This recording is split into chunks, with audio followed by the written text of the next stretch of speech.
네, 성경 말씀 보겠습니다. 성경 말씀은 신약 성경 사도행전 제2장 14절에서 21절 말씀입니다.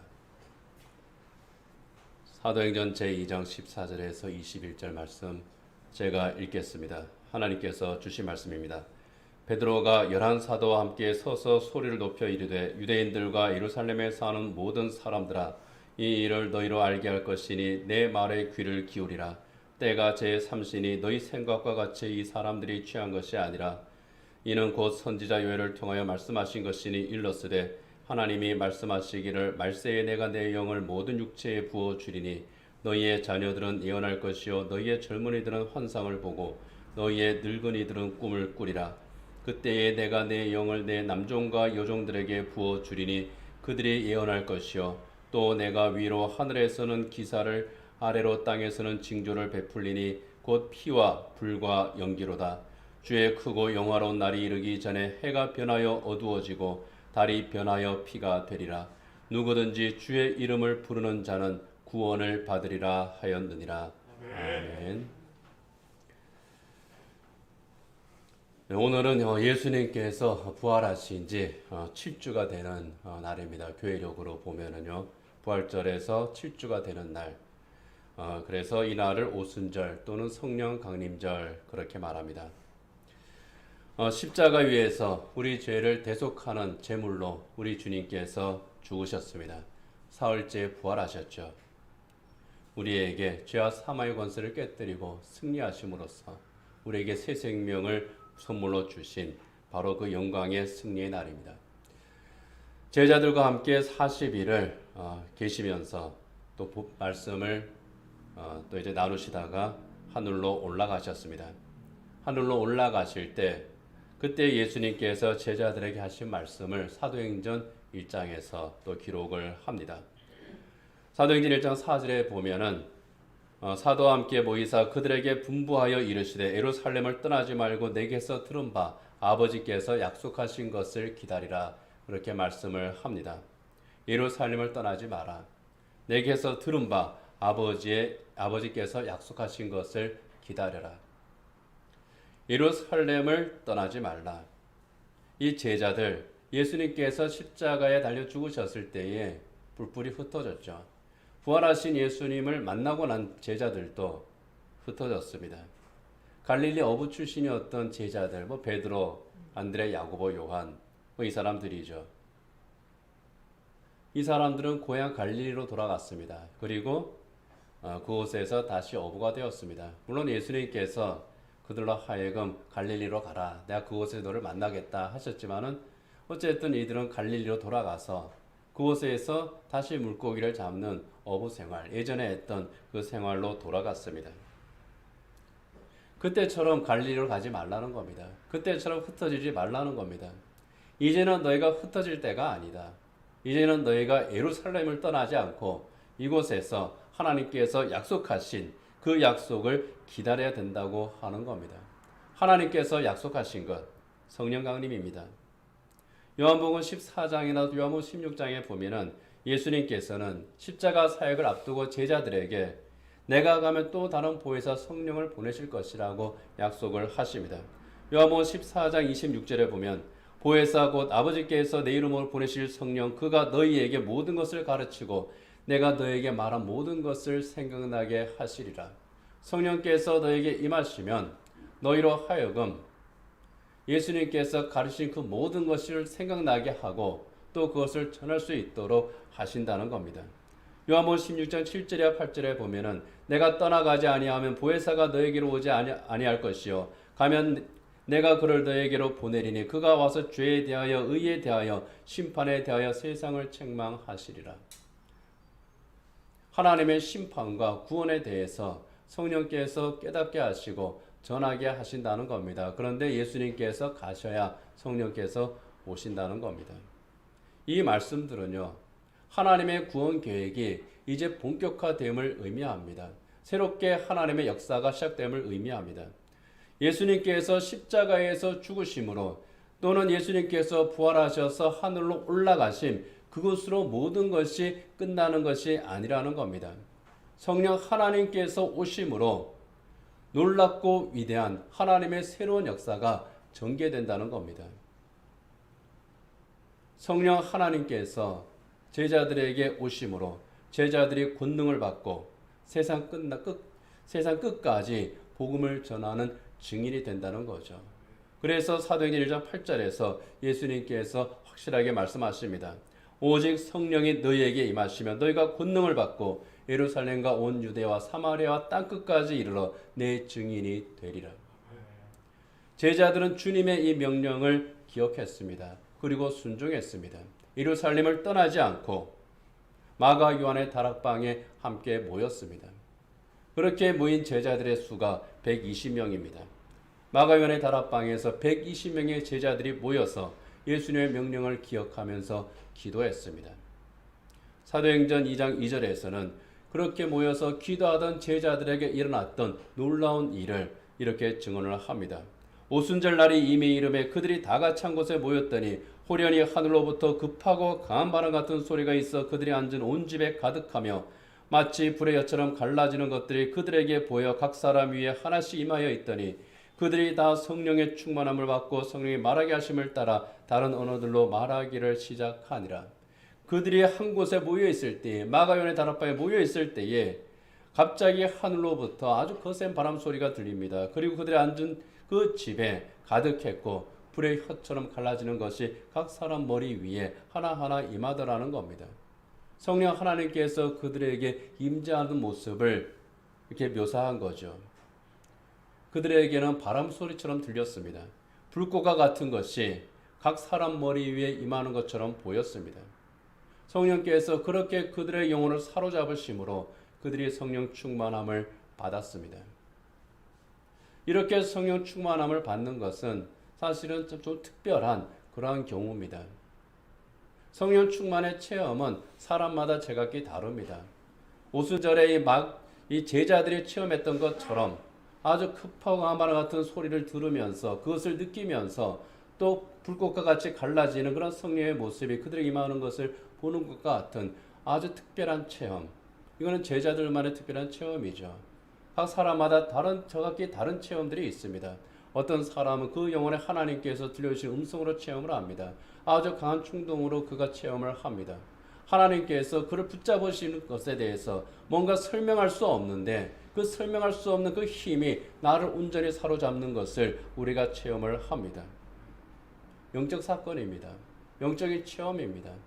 알기는 아는데 느끼는데 분명한 것은 맞는데 이것을 설명하려고 하니까 딱히 설명할 수도 없는, 그리고 다른 사람에게 설명을 해도 그것에 대한 체험이 없을 때에는 또 그것을 이해하지도 못하는 그런 아주 특별하고 이상하고 놀라운 그런 체험이 바로 성령 체험입니다.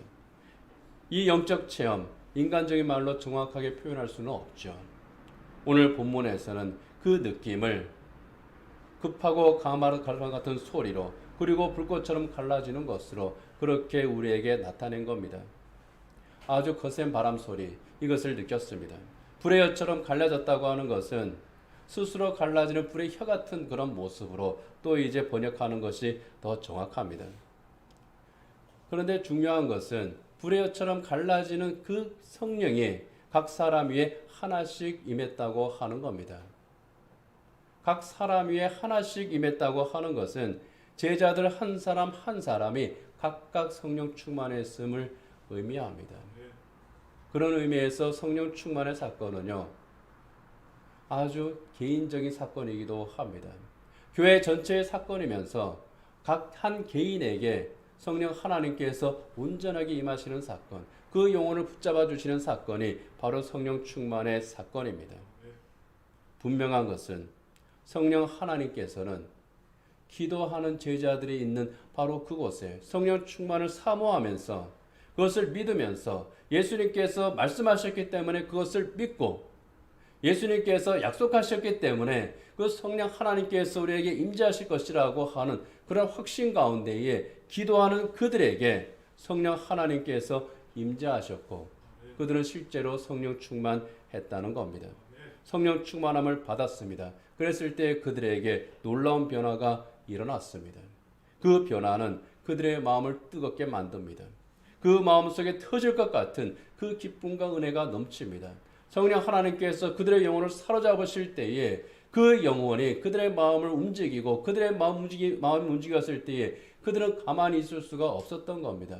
그야말로 전인격적으로 성령 충만을 받은 이들은 내게 임한 이 은혜를, 이 기쁨과 이 감사를 주체할 수가 없는 겁니다. 그래서 그들이 모여있던 집의 문을 열고 거리로 뛰쳐나갑니다. 만나는 사람마다 붙듭니다. 그리고 그들에게 복음을 전하기 시작했습니다. 얼마나 열정적으로 복음을 전했는지 사람들은 그들을 보고 이 사람들이 술에 취했구나 그렇게 말하는 사람들이 있을 정도였습니다. 사도행전 2장 13절에 보면은 또 어떤 이들은 조롱하여 이르되 그들이 새 술에 취하였다 하더라. 저 사람들이 새 술을 먹고 취했구나. 그때 베드로가 사람들에게 말하죠. 본문 14절이야 15절입니다. 베드로가 11사도와 함께 서서 소리를 높여 이르되 유대인들과 예루살렘에 사는 모든 사람들아 이 일을 너희로 알게 할 것이 내 말에 귀를 기울이라. 때가 제3시니 너희 생각과 같이 이 사람들이 취한 것이 아니라. 여기에 제3시라고 하는 것은 로마의 시간입니다. 그래서 오전 9시입니다. 우리 시간으로 하면 오전 9시를 의미합니다. 오전 9시니까 아침부터 술을 마실 일은 없죠. 술에 취할 정도로 마실 사람도 없습니다. 알코올 중독자 외에는 그럴 사람들이 없죠. 그리고 더구나 그때는요 오순절이었습니다. 유대인들은 유월절이나 오순절 같은 이러한 절기 때에는 저녁부터 오전 10시까지 금식을 합니다. 그렇기 때문에 제자들이 술에 취해 있을 리가 없는 겁니다. 아침부터 술 취할 리가 없는 거예요. 베드로를 비롯한 그런 제자들, 특히 베드로는 경건한 유대인에 속하는 그런 사람이었습니다. 율법을 잘 지키는 사람이었어요. 그러니까 술을 마실 리도 없고 술에 취할 리도 없습니다. 그런데 사람들이 보니까 꼭 술에 취한 것 같거든요.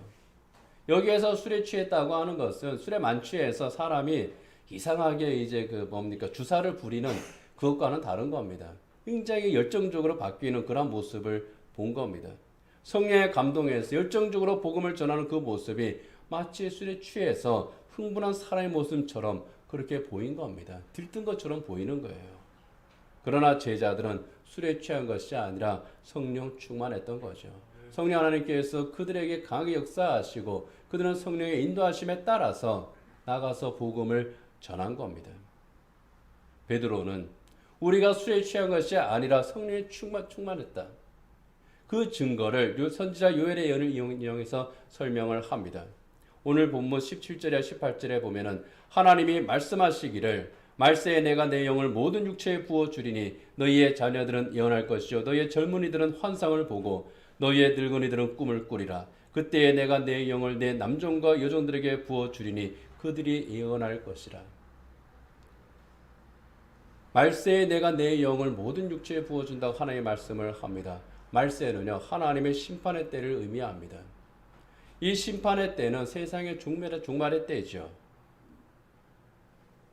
그런데 성경에서 말씀하신 이 종말의 때는 구분이 있습니다. 하나는 예수님의 재림이 임박한 그런 종말의 때, 그리고 종말이 시작하고 그 임박한 때까지 이르는 그 종말의 시간, 그렇게 우리가 나누어서 이해를 합니다. 본문에서 말하는 이 말세, 이 종말의 때는 예수님께서 승천하신 바로 그때부터 시작이 됩니다. 예수님께서 승천하신 때부터 재림하실 때까지 그때가 말세고 그때가 하나님의 심판을 기억하면서 정말 그 심판대 앞에 서게 되는 것을 생각하면서 우리 스스로를 경계하면서 신앙생활을 해야 되는 거죠. 이 말세의 때, 이 마지막 때에 하나님께서는 모든 사람에게 하나님의 영을 부어주신다는 겁니다. 하나님께서 택하신 바로 그들에게 부어주시는 영, 그 하나님의 영이 성령입니다.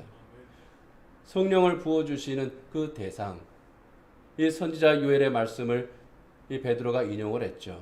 남녀노소를 가리지를 않습니다. 하나님께서 택하신 그 모든 사람들, 어린 자녀들, 젊은이들, 노인들, 남종과 여종들에게 성령을 부어주신다는 겁니다. 너희의 자녀들은 예언할 것이요 너희의 젊은이들은 환상을 보고 너희의 늙은이들은 꿈을 꾸리라. 그때 내가 내 영을 내 남종과 여종에게 부어주겠다고 그렇게 말씀을 합니다.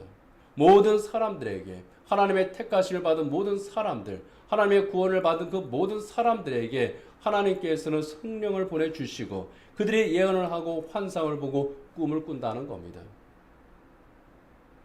그들이 하는 예언, 그들이 보는 환상, 그들이 꾸는 꿈, 그것은 하나님의 구원 계획에 대한 하나님의 은혜입니다. 복음입니다. 어린 자녀들, 청년들, 노인들, 남종과 여종들 모든 사람들에게 성령께서 임재하시고 성령께서 그들에게 복음을 증언하게 하신다는 겁니다. 그 예언이 이루어졌다는 거예요. 제자들이 술에 취한 것이 아니라 그 예언을 이루게 하시는 성령으로 충만한 것이고 성령 충만한 그들이 하는 모든 말은 하나님의 구원에 대한 복음을 증언하는 것이라는 겁니다. 하나님의 그 모든 예언이 이제 예수 그리스도에게서 성취가 되었고 구약의 그 모든 성도들이 꾸었던 그 꿈이 예수 그리스도에게서 성취가 되었고 하나님께서 구약의 모든 성도들에게 주었던 그 비전이 예수님 안에서 실현이 되었다는 겁니다. 예수님의 십자가와 부활로 성취된 거죠. 그래서 베드로는 예수님의 십자가 부활에 대해서 증언을 합니다. 사도행전 2장 23절이야 34절에 보면은 이렇게 말씀합니다. 그가 하나님께서 정하신 뜻과 미리 하신 대로 내준 바 되었거늘 너희가 범죄자들의 손을 빌려 못 박아 죽였으나 하나님께서 그를 사망의 고통에서 풀어 살리셨으니 이는 그가 사망에 매여 있을 수 없었습니다. 또 2장 32절에 33절에서는 이 예수를 하나님이 살리신지라 우리가 다 이 일의 증인이로다. 하나님이 오른손으로 예수를 높이심에 그가 약속하신 성령을 아버지께 받아서 너희가 보고 듣는 이것을 부어주셨느니라. 부활하신 예수님께서 그 예수님께서 약속하신 성령이 우리에게 임재했고 우리는 성령께서 말하게 하심을 따라서 예수님에 대해서 증언한다는 겁니다. 예수님이 어떤 분인지 예수님이 무슨 사역을 하는지 그것을 너에게 증언하는 겁니다. 예수님께서 우리의 생명의 구주이심을 증언했습니다. 너희가 십자가에 못 박아 죽였지만은 하나님께서 다시 살아나게 하셨음을 증언했습니다. 우리가 그 증인이라고 분명하게 그들 앞에서 선언합니다. 우리가 복음의 증인이라, 우리가 하나님의 구원 계획의 증인이라, 우리가 예수님 안에서 이루어진 그 모든 것을 직접 보고 듣고 체험한 그들이라고 증언을 합니다. 그리고 너희가 이 예수를 믿어야 구원을 받는다고 분명하게 선포했습니다. 성령께서 그것을 선포하게 하시는 겁니다. 성령께서 우리로 하여금 예수님께서 구주 되심에 대한 복음을 전하게 하셨으므로 우리가 너희에게 이 복음을 전한다고 선포합니다. 오늘 본문 36절에 보면은 그런즉 이스라엘 온 집은 확실히 알지니 너희가 십자가에 못 박은 이 예수를 하나님이 주와 그리스도가 되게 하셨느니라. 너희가 십자가에 못 박아 죽인 이 예수, 십자가의 예수가 바로 우리의 구주시라고 하는 것을 성령 충만한 그리스도인들이 선포합니다. 성령 하나님께서 그렇게 선포할 수 있도록 그들에게 이 제자들의 믿음을 굳세게 하셨습니다. 제자들로 하여금 용기를 내게 하시고 복음을 증거하게 하셨습니다. 그때에는 예수님께서 십자가에 못 박혀 돌아가신 지 불과 50일밖에 되지 않은 그때이기 때문에 예수님을 증거한다고 하는 것이 쉬운 일이 아닙니다. 초대교회가 세워지고 나서 이 제자들이 복음을 증거하기 시작하니까 그들을 핍박하는 그런 움직임들이 있었죠.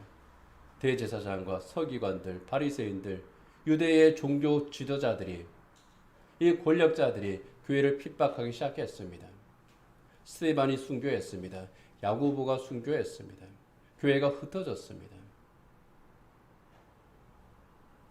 바로 그러한 때입니다. 바로 그러한 때에 첫 복음을 이들이 선포한 겁니다. 보통 용기가 아닙니다. 그 용기를 내게 하신 이가 성령 하나님이십니다. 죽음을 무릅쓰고 죽음을 두려워하지 않고 이들이 복음을 증거하게 하셨습니다. 그런데 놀랍게도요, 바로 그날 그 누구도 제자들을 건드릴 수가 없었다는 겁니다. 사람들이 오히려 이 베드로에게 묻습니다. 우리가 어떻게 해야 됩니까? 베드로가 선포합니다. 회개하고 예수 그리스도의 이름으로 세례를 받고 죄 사함을 받으라. 사도행전 2장 38절이야 40절에 보면은 너희가 회개하여 각각 예수 그리스도 이름으로 세례를 받고 죄 사함을 받으라. 그리하면 성령의 선물을 받으리니 이 약속은 너희와 너희 자녀와 모든 먼데 사람 곧 주 우리 하나님이 얼마든지 부르신 자들에게 하신 것이라 하고 또 여러 말로 확증하여 권하여 이르되 너희가 이 패역한 세대에서 구원을 받으라. 회개하고 예수 그리스도의 이름으로 세례를 받고 죄 사함을 받으라. 그러므로 너희가 구원을 받아라. 제자들이 전한 이 생명의 복음을 듣고 그 사람들이 자신들의 죄를 회개합니다. 이 사람들은요, 예수님을 십자가에 못 박으라고 외쳤던 바로 그 사람들입니다.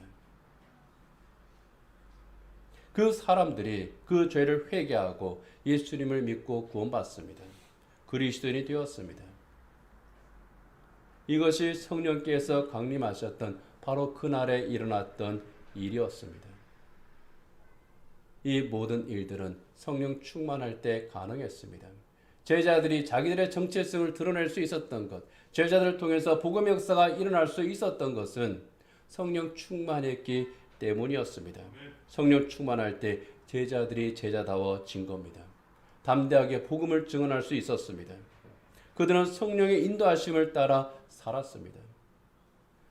예루살렘 교회에 핍박이 왔을 때에 그들은 각지로 흩어졌습니다. 사마리아로 흩어졌습니다. 안디옥으로 흩어졌습니다. 소아시아로 흩어졌습니다. 그리스로, 로마로, 북아프리카로 흩어졌습니다. 흩어진 그곳에서 복음을 전했고 그곳에 교회가 세워졌습니다. 예수님을 구주로 영접하고 복음을 전하는 사도가 되었던 바울, 복음을 전하다가 빌립보 지하 감옥에 갇혔을 때에 성령 충만했던 이 바울, 간수에게 뭐라고 외쳤습니까? 주 예수를 믿으라. 그리하면 너와 네 집이 구원을 받으리라. 바울이 선포하는 그 복음을 듣고 간수가 회개하고 예수님을 구주로 영접했습니다. 그와 온 집이 예수님을 구주로 영접하고 구원을 받았습니다. 바로 그것처럼 그리스도인들이 가는 곳마다 성령 충만한 그리스도인이 가는 바로 그곳에서 성령의 역사, 구원의 역사, 은혜의 역사가 일어났다고 하는 겁니다. 성령 충만할 때 교회가 교회다워집니다. 성령 충만할 때 그리스도인이 그리스도인다워질 수 있습니다. 이 세상에서 우리가 그리스도인으로 산다고 하는 것은 성령의 인도하심을 따라 사는 그런 그 그리스도인으로 산다는 겁니다. 그리스도인의 이름을 가지고 내가 그리스도인답게 어떻게 악착같이 살아보려고 내 의지로 살아가는 자들이 아니라 성령의 인도하심을 간구하면서 성령의 도우심을 간구하면서 성령의 능력으로 이기는 자들입니다. 성령 충만을 우리가 사모할 때, 그래서 우리가 성령 충만해졌을 때 우리 안에 복음의 능력이 일어납니다. 그 복음의 능력이 나를 새롭게 합니다. 새로워진 나에게 주님이 주시는 기쁨과 감사가 또한 충만해집니다. 그리고 세상을 향해서 담대하게 나아가는 그리스도인이 될 수 있는 겁니다. 그렇기 때문에 우리는 성령 충만을 간구해야 됩니다. 내가 약하기 때문에, 나는 아무것도 아니기 때문에, 주님이 아니시면 언제든지 넘어질 수 있는 그런 연약한 존재이기 때문에, 무능력한 존재이기 때문에 우리는 성령의 도우심을 간구해야 됩니다. 성령 하나님께서 내게 임재하시고 성령 하나님께서 내 안에 계시고 성령 하나님께서 나를 주장하시고 성령 하나님께서 그 능력으로 나를 인도하여 주십시오. 우리는 날마다 주님의 십자가 앞에 그렇게 무릎을 꿇고 간구를 해야 되는 겁니다. 그렇게 할 때에 우리는 세상을 이기는 그리스도인이 될 수가 있습니다. 여러분, 자주 말씀드리지만은 정말 위대한 순교자였던 위대한 믿음의 사람이었던 주기철 목사님, 날마다 주님 앞에서 그렇게 기도하셨다 그러잖아요. 특별한 믿음이 있는 것도 아니고, 주님, 그냥 이 하루 내가 잘 버틸 수 있게 해주십시오. 나를 순교자가 되게 해주십시오. 그런 기도 안 하셨습니다. 내게 강한 믿음을 주십시오. 그렇게 기도하지도 않으셨습니다. 내가 오늘 하루 이 믿음을 지킬 수 있는 힘을 주십시오. 그렇게 주님 앞에 우리가 간구하는 겁니다. 그게 성령 충만을 사모하는 거예요. 아마 제자들도 그렇게 기도했을 것 같아요. 우린 약합니다. 우린 부족합니다. 우리가 어떻게 해야 되겠습니까?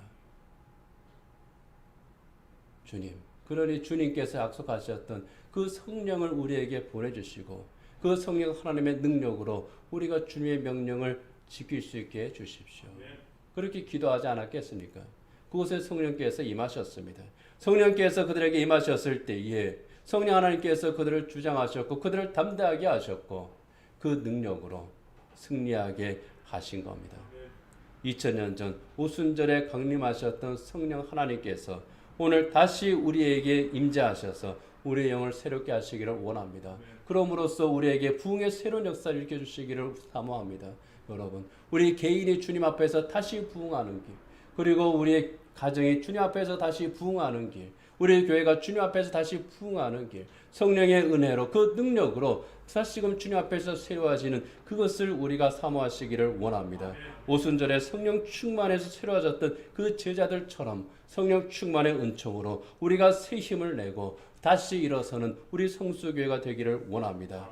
오직 주님의 복음만을 들고 오직 주님의 사랑으로 우리가 충만해서 오직 주 예수 그리스도 십자가 예수 그 이름만을 가지고 세상을 향해서 담대히 나갈 수 있는, 그렇게 함으로써 증인이 되었던 제자들처럼 여러분 우리 또한 성령 충만 은혜를 사모할 때에, 그래서 성령 충만한 그리스도인이 되었을 때에 이 세대에 구원받아야 될 그 모든 사람들에게 복음을 증언하는 그 사명을 온전히 감당할 수 있을 것이고요. 우리가 또한 우리에게 다가오는 그 어떤 어려움이라고 할지라도, 그 시련이라고 할지라도, 그 고난이라고 할지라도 그 모든 것을 우리가 이겨내고 기쁨과 감사의 찬송을 하나님 앞에 부르면서 우리의 믿음의 길을 걸어갈 수 있을 줄 믿습니다.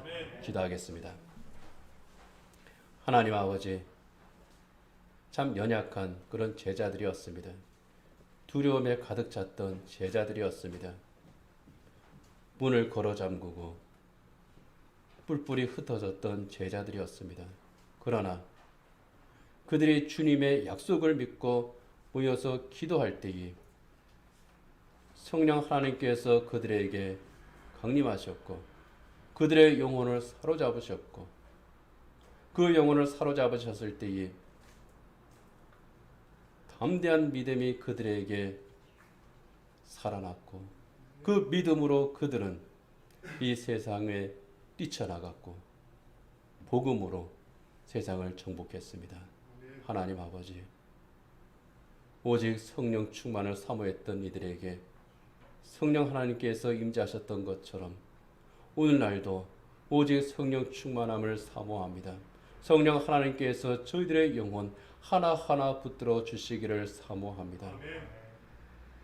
불꽃처럼 임하신 그 성령께서 급하고 강한 바람 같은 소리로 그들에게 역사하셨던 그 성령 하나님께서 우리에게도 역사하여 주시어서 저희들 이 시대에 오직 믿음으로 승리할 수 있는 그 담대함과 그 용기와 그 지혜, 그 능력을 저희들이 소유하게 하여 주시옵소서. 아무리 어렵고 힘든 일이 우리 앞에 있다고 할지라도 성령 충만한 그리스도인으로 저희들이 살아갈 때에, 성령 충만한 가정이 될 때에, 성령 충만한 교회가 될 때에 그곳에서 하나님의 능력이 나타나고 하나님께서 그곳에 복음의 역사가 일어나게 하시고 생명의 열매가 맺게 하시고 하나님께서 예비하신 그 모든 복을 충만히 누리게 하심을 믿습니다. 그러하오니 우리 모두 성령 충만케 하여 주옵소서. 성령으로 저희들의 영혼을 온전히 사로잡아 주옵소서. 예수님 이름으로 기도드립니다. 아멘.